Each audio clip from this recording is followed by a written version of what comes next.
Hello বন্ধুরা, শুভ সন্ধ্যা সবাইকে। তো প্রতিদিন অফিস থেকে ফিরে এই রাস্তার দিকেই আমি ওয়াকিংয়ে বেরোই, আর আমি একাই বেরোই। আজ কেন সোনামাকে সঙ্গে নিয়েছি সেটাই তোমাদের সাথে একটা মিনি ব্লগের মাধ্যমে শেয়ার করব।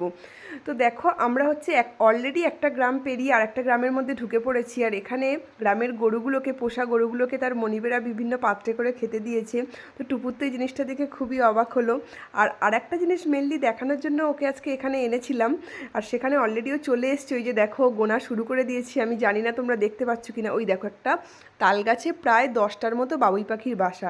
তো বাবুই পাখির বাসা ও হচ্ছে বইয়েও দেখেছে, মানে বইয়ে পড়েছে, ছবি দেখেছে, আবার ফোনেও দেখেছে, কিন্তু সামনাসামনি কখনো দেখেনি। তো হাঁটার পথে এই জিনিসগুলো আমার চোখে পড়েছিল, আমার মনে হয়েছিল ওকে দেখানো দরকার। কারণ এখনকার গ্রামের বাচ্চা বলো, শহরের বাচ্চা বলো, এরা অনেক কিছু জিনিসই মিস করে যায়, সামনাসামনি দেখার সুযোগ হয় না। তাই আর কি একটু দেখিয়ে নিলাম। আর আমরা অলরেডি হাঁটতে হাঁটতে অনেকটা ভিতরে চলে এসেছিলাম, একদম সন্ধে হয়ে গিয়েছে। আর এখান থেকে আমাদের বাড়িতে ফেরার মতো কোনো ট্রান্সপোর্টই নেই, মানে অটো টোটো কিছুই নেই, হেঁটেই আজ ফিরতে হবে।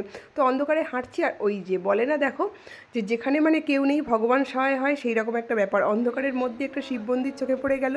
তো টুপুর শিব প্রণাম করে নিচ্ছে। আর এখান থেকে প্রায় মিনিট 10 গেলেই আমাদের বাড়ি। তো তোমরা বলো, আজকের আমাদের এই মিনি ব্লগ তোমাদের কেমন লাগলো? টাটা সবাইকে।